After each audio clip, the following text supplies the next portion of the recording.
Emanuel. Emanuel a todos os filhos da graça. Deus Todo-Poderoso está conosco. E eu te cumprimento em nome do Senhor e Salvador Jesus Cristo. E eu te dou as boas-vindas a esta bela noite. Essa maravilhosa noite de louvor, de adoração, de oração, súplicas, a noite da lembrança.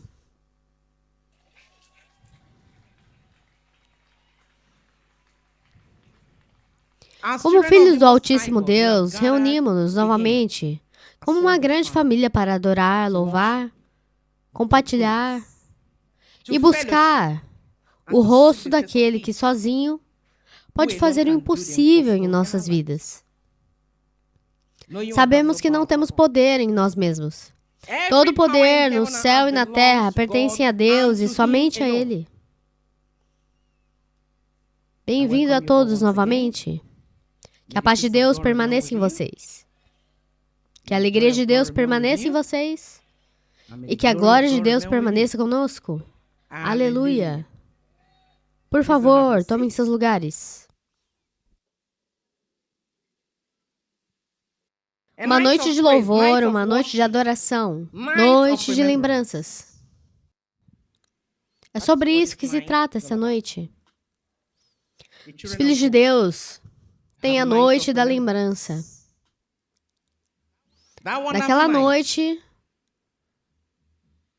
maravilhosa de quando a tristeza e a dor passaram por eles. A morte passou por eles.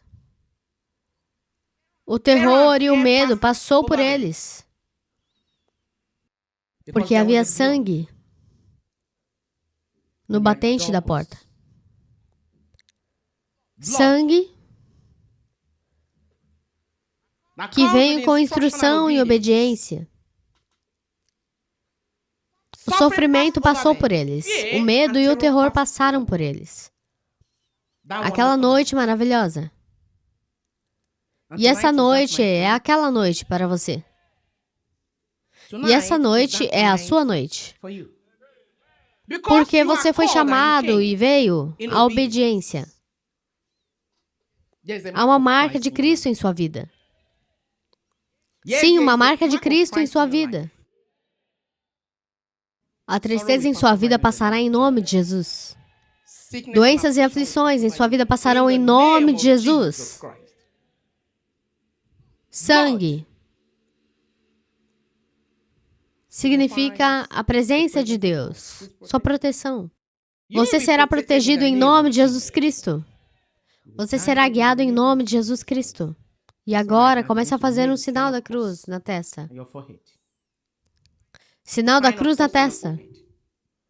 Faça isso em nome dos seus entes queridos. Faça isso na testa de seus entes queridos.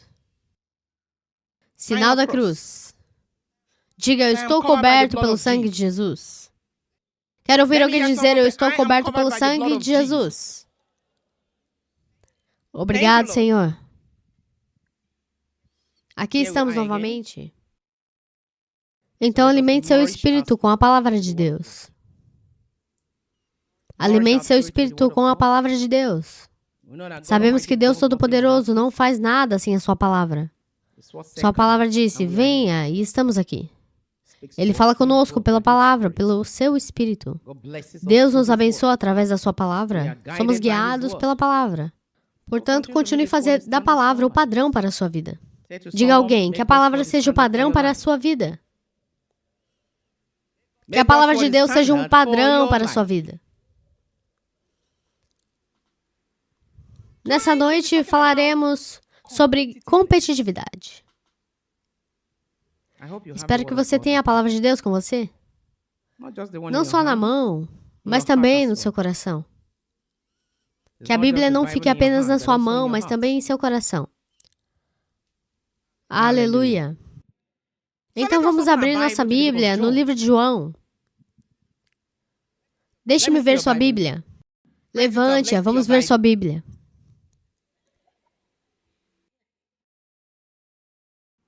Abram no livro de João, capítulo 15, versículo 5, e deixe alguém ler para nós. Sim, eu sou a videira, e vocês são os ramos. Se permanecerem em mim, e eu neles, vão produzir muito fruto. Além de mim, vocês não podem fazer nada. Eu sou a videira e vocês são os ramos. Se permanecerem em mim e eu em vocês, darão muito fruto. Além de mim, vocês não podem fazer nada. Quem te conhece melhor do que você mesmo está falando com você. Ele é a videira, vocês são os ramos. Se permanecerem nele e ele em vocês, darão muito fruto. Além dele, vocês não podem fazer nada. Eu quero que você olhe para a palavra muitos. Muitos frutos. Olhe para essa árvore. Por exemplo, vamos supor que essa árvore é um cajuzeiro. Você pode ver muitos ramos nela. Muitos ramos. E às vezes você vê que os frutos em alguns ramos são muito maiores. Muito maiores. Frutas brancas e outros ramos são muito escassos. E você vai se perguntar, qual é o problema? É da mesma fonte, da mesma árvore. E assim é conosco, nossa vida cristã. Jesus disse, se permanecerem em mim e eu em vocês, darão muito fruto. A vida de muitos de nós, cristãos, é questionável. Quando afirmamos a conhecer Jesus, nos apegamos a Ele como uma videira. Mas nossa vida cristã é questionável. Se a sua vida cristã é questionável, você não pode dar muito fruto. Você não pode dar muito fruto. Enfatizo, você dará muito fruto se estiver nele. Então, nessa noite, eu tenho uma pergunta para você. Você precisa de energia? Você precisa de energia? Eu preciso de energia. Pensei que ia dizer não. Precisa de energia? O que quer fazer com isso? Quando falamos de poder, estamos, na verdade, falando de luz. Falando sobre Deus. De força. Precisamos do poder de Deus. Daquele que tem poder para dar. Você precisa de poder daquele que tem o poder para dar aos que precisam dele. Você não pode dar o que você não tem. Você dá o que você não tem? Precisamos de energia. Mas esse poder deve vir daquele que tem o poder para dar aos que precisam dele. Deus Todo-Poderoso. Deus quer entregar-se a você. Ele quer que o seu poder seja depositado em sua vida. Seus instintos e natureza querem que seja óbvio em você. Porque Ele é poder. Deus é poder. Conhecê-lo é conhecer o seu poder. Conhecer a presença de Deus é conhecer o seu poder. Hoje, muitos estão olhando, estão procurando poder em todos os lugares, todas as fontes. Lugares ímpios, lugares profanos, lugares proibidos a Deus. Eles estão procurando poder. Mas Deus Todo-Poderoso é a única fonte de poder que você precisa para vencer a fraqueza, para vencer o medo, para vencer o pecado. Deus é a única fonte de poder que você precisa. Sobre o medo, sobre a discordância, desesperança. Se você alguma vez se encontrar lutando com qualquer uma dessas coisas na sua vida, você se encontra lutando com o medo. Medo de tudo, medo do que você não conhece. Você se vê lutando com fraquezas. Você entenderá, saberá o quão difícil é superar em seu próprio poder, a sua própria força. Você não tem poder.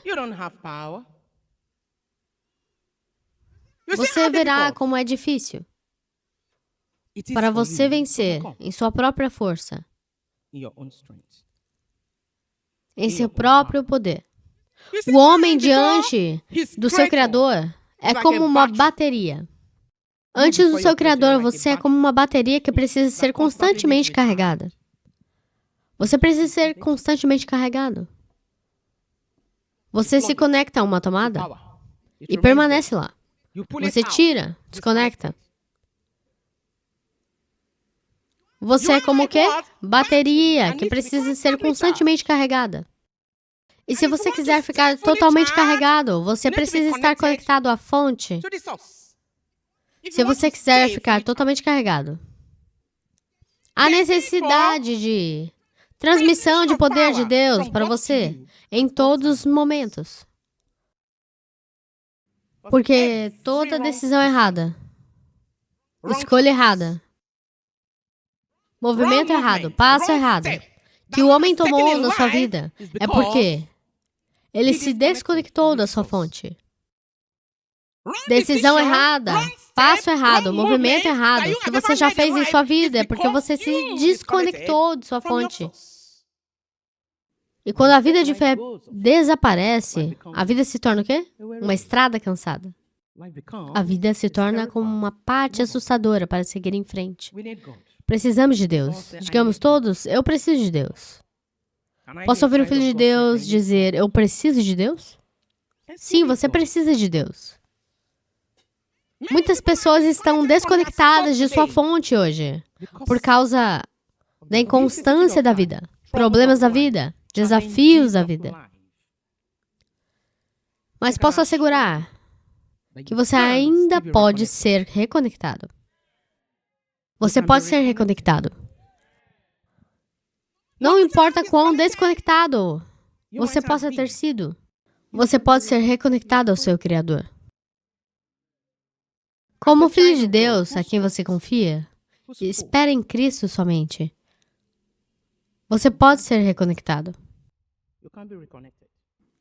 Muitas pessoas são desconectadas por causa de quê? Problemas. No momento em que você começa a perguntar o porquê. Por que eu sou assim? Por que comigo desse jeito? Por que comigo assim? Esse é o início da desconexão. Você começa a perguntar a Deus o porquê. Por que esse problema? Por que isso? Por que isso? Por que aquilo? Esse é o início de quê? Desconexão, dúvida. Uma vez que me encontrei nesse estado, onde eu queria começar, tentando começar a perguntar a Deus o porquê. Mas sua resposta foi rápida. A minha graça te basta. As provações, as tentações, os problemas não podem quebrar o quê? Quem confia na força de Deus. No momento em que você começa a perguntar a Deus o porquê desse problema, o porquê disso, o porquê daquilo, o porquê isso, esse é o início de quê? Desconexão, dúvida. Todos os poderes no céu e na terra pertencem a Ele. Ele é a videira. Vocês são os ramos. Permaneçam em mim, eu permanecerei em vocês, e vocês darão muito fruto. Sem mim, nada podem fazer. Quero que abramos nossa Bíblia novamente em Gênesis. Gênesis, capítulo 4, versículo 1 a 7. Então eu vou fazer a leitura. Adão teve relações com Eva, sua mulher. E ela engravidou e deu à luz a Caim. Disse ela, com o auxílio do Senhor tive um filho homem. Voltou a dar à luz, dessa vez a Abel, irmão dele. Abel tornou-se pastor de ovelhas e Caim agricultor. Passando algum tempo, Caim trouxe do fruto da terra uma oferta ao Senhor. Abel, por sua vez, trouxe as partes gordas da primeira cria do seu rebanho. O Senhor aceitou com agrado Abel e sua oferta, mas não aceitou Caim e a sua oferta.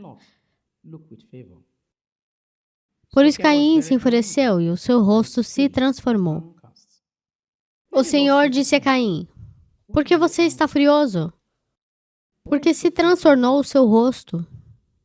Se você fizer o bem, não será aceito? Mas se não fizer, sabe que o pecado o ameaça a porta. Ele deseja conquistá-lo, mas você deve dominá-lo. Deus é amor. Repitam, Deus é amor. Quero ouvir vocês dizerem, Deus é amor. Imagine o aviso. Imagine o aviso dado a um homem aqui. O pecado está chegado à sua porta. Ele quer ter você. Ele deseja ter você. Então, o pecado pode desejar ter você. Você vê que a maioria das coisas que você faz não são coisas comuns. O pecado deseja ter você, significa que você tem poder para superá-lo. Deus lhe deu o poder para vencer o pecado. Deus lhe deu o poder para vencer o pecado. Cuidado! Imagine o amor que Deus demonstrava por esse homem. Pecados está invadindo a sua porta. Ele está lá. Ele quer ter você, mas você tem que superá-lo. Que alguém diga, o poder do pecado sobre mim está quebrado. O poder do pecado sobre mim está quebrado. O poder do pecado sobre mim está quebrado em nome de Jesus Cristo. O poder do pecado sobre sua vida está quebrado em nome de Jesus Cristo. O poder do pecado sobre sua família será quebrado em nome de Jesus. Em todas as idades, existem 2 tipos de adoradores. Desde o começo, há 2 tipos de adoradores. Aqueles que adoram a Deus em espírito e em verdade, em fé. E aqueles que fazem o contrário. Todas as idades, 2 tipos de adoradores. Aqueles que adoram a Deus com todo o seu coração. Toda a sua vida, toda a sua mente, tudo dentro deles. E aqueles que fazem o contrário. Como Caim e Abel. Caim e Abel. As ofertas eram diferentes. Seus compromissos eram diferentes.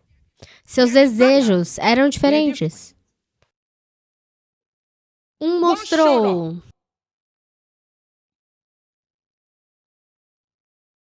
orgulho com o coração descrente.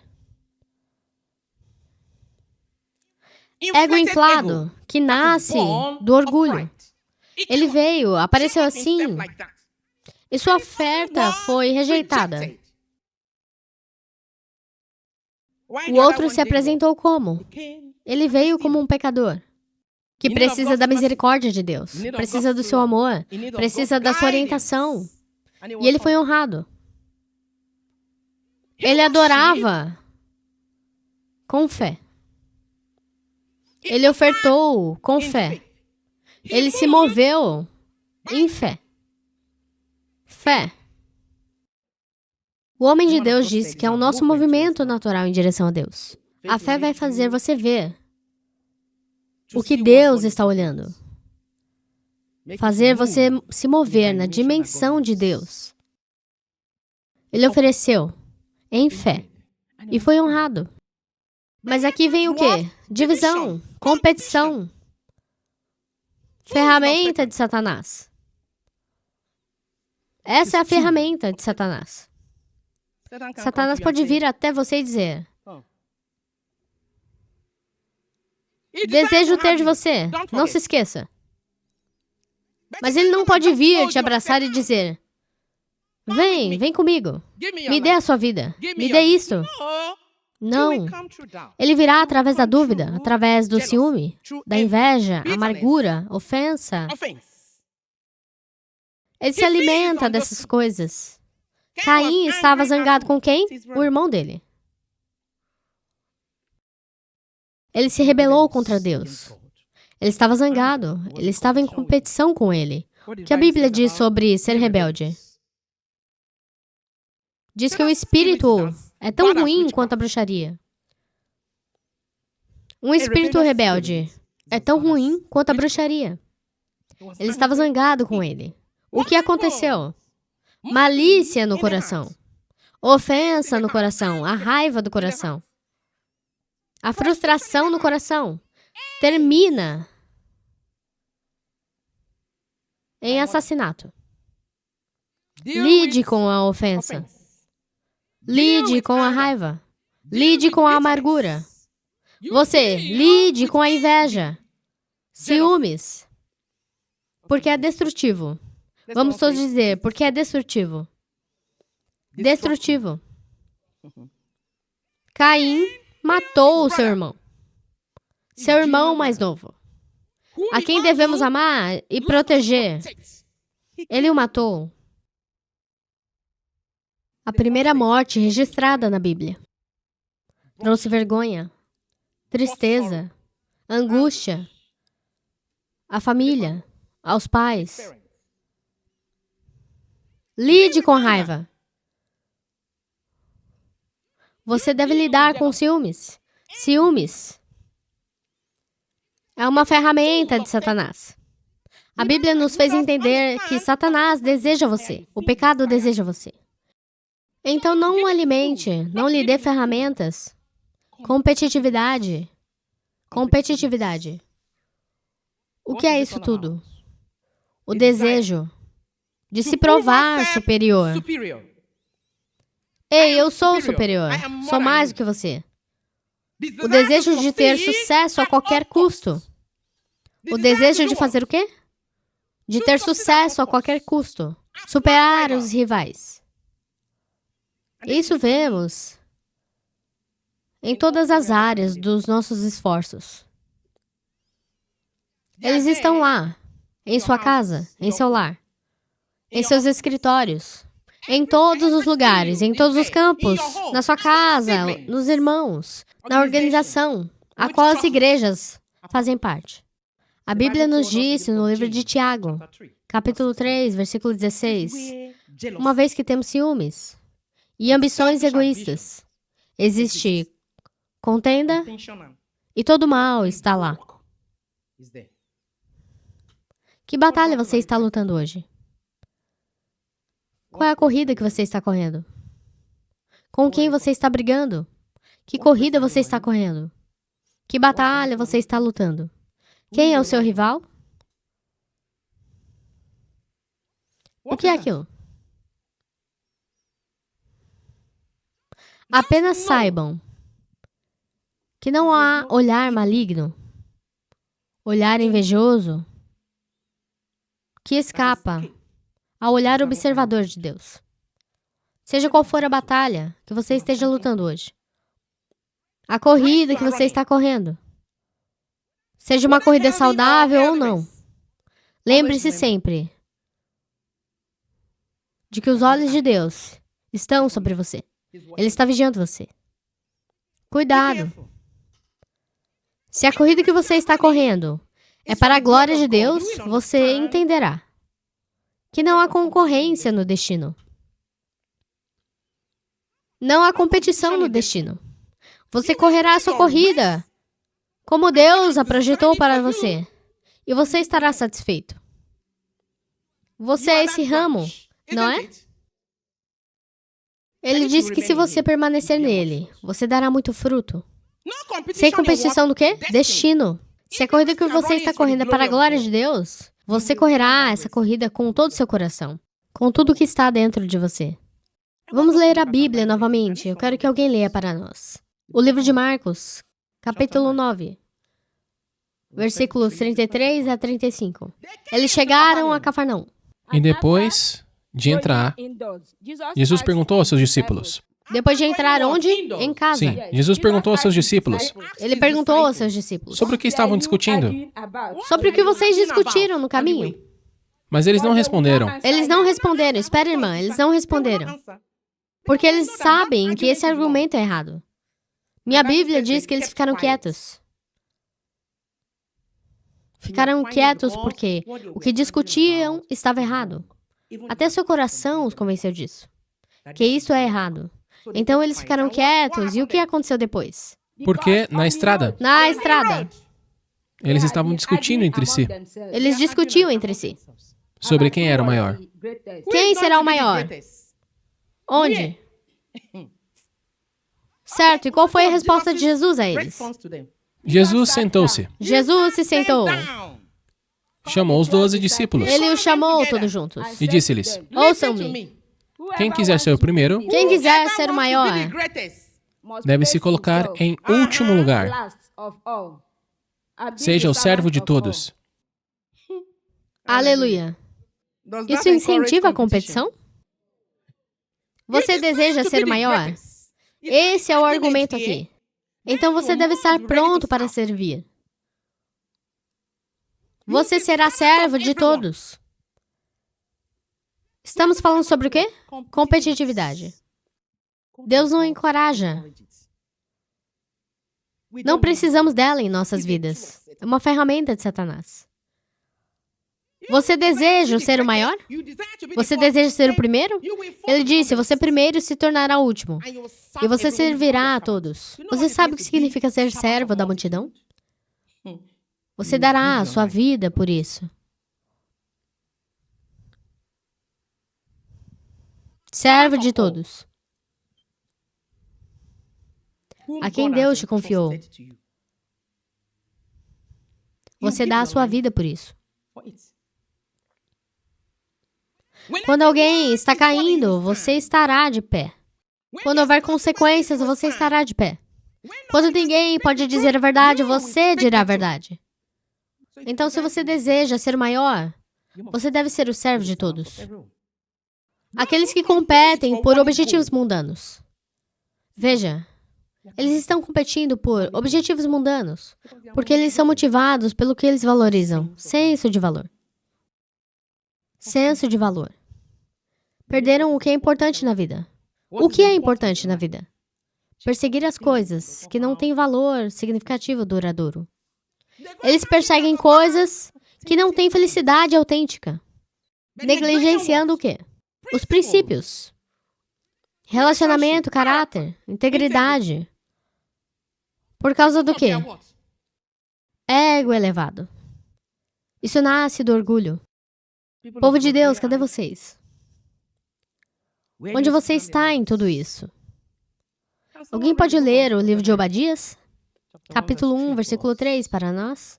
Você é enganado pelo quê? Pelo seu próprio orgulho, Você é enganado pelo próprio orgulho. porque você vive numa rocha. Ah, você vive na rocha ali. Fortaleza e fez sua casa alta nas montanhas. Quem pode chegar até aqui? É o que você vai dizer. Quem pode chegar aqui? Você age com orgulho. Com orgulho. Quem pode me tocar aqui? Você é enganado pelo seu próprio coração. Sempre haverá conflito, hipocrisia, fingir, seguir valores que não se alinham com sua ação. Valores que não se alinham com sua ação. Eles sempre estarão lá. Em primeiro lugar, o que fez os discípulos discutirem quem será o maior? Por que pensaram nisso? É por causa da posição. Nesse ponto de sua vida, eles estão no auge de sua carreira. As pessoas estão começando a vê-los como seguidores de Jesus Cristo. Milagres estavam acontecendo em todos os lugares que iam. Foi isso que aconteceu com os argumentos. Quem será o maior? Quem será o líder? Posição. Problemas, inveja, ciúmes entre eles. Livro de Marcos, capítulo 9, versículos 38 a 40. Essa é outra situação. Competitividade. Respondeu João, dizendo: Vimos alguém expulsar demônios, Nós vimos um expulsando demônios. e ele não nos seguiu, Não está conosco. e nós o proibimos. Nós vimos alguém expulsando demônios em seu nome e ele não faz parte de nós. Por que ele está fazendo isso? O que foi que Jesus respondeu? Mas Jesus disse: Jesus disse: Não o proíba, pois não há homem que não o proíba de fazer um milagre. Não proíba. Ninguém fará milagres em meu nome. E disse o quê? Que podem falar mal de mim levianamente. Não proíba. Isso não incentiva a competição? Essas são as pessoas que o seguiam. Estavam ministrando. As coisas estavam acontecendo. E um dia um deles viu alguém fazendo o que eles faziam, em seu nome. E ele veio e disse: Não, isso não é possível. Essa pessoa não está conosco. Irmão, te proibimos de fazer isso. E ele disse não. Por quê? Por que você vai fazer isso? Corra a sua corrida. Você tem muito. Ele disse: Ninguém pode fazer isso em meu nome. E virou e disse: Eles não me conhecem. Lembre-se, você é um ramo. Vamos todos dizer: Eu sou um ramo. Você está ligado à videira. O que dissemos antes? Diante do seu Criador, você é como um quê? Uma bateria, que precisa ser carregada constantemente. Uma vez que você é puxado da fonte, você desconecta. E é raiva, amargura, inveja, ciúmes, frustração, que podem levá-lo a fazer isso. Na semelhança a Cristo, não há concorrência mundana. É sempre para a glória de Deus. Vamos todos dizer: servimos para a glória de Deus. Vamos servir para a glória de Deus. Nós servimos a Deus. Sim, servimos a um Deus, Criador do céu e da terra. E nele vivemos. É por isso que eu te exorto. Filhos de Deus, o problema do mundo de hoje, problemas do mundo de hoje, é como resultado de insatisfação. Você não está insatisfeito com quem você é. Você quer seguir o padrão do mundo. Se eu não faço agora, quando vou fazê-lo? Tenho que lutar e pregar para conseguir o que quero. Muitos se esforçam. Eles matam os homens, eles manipulam. Eles se comprometem para fazer as coisas à sua maneira. Não faça parte do mundo. Não faça parte do mundo. Você é um ramo dessa videira. Permaneçam nele e darão muito fruto. Em nome de Jesus Cristo. Pelo sangue de Jesus Cristo. Pelo poder do Espírito Santo. Deus falou. Cristo falou. E assim será. Deus abençoe a todos.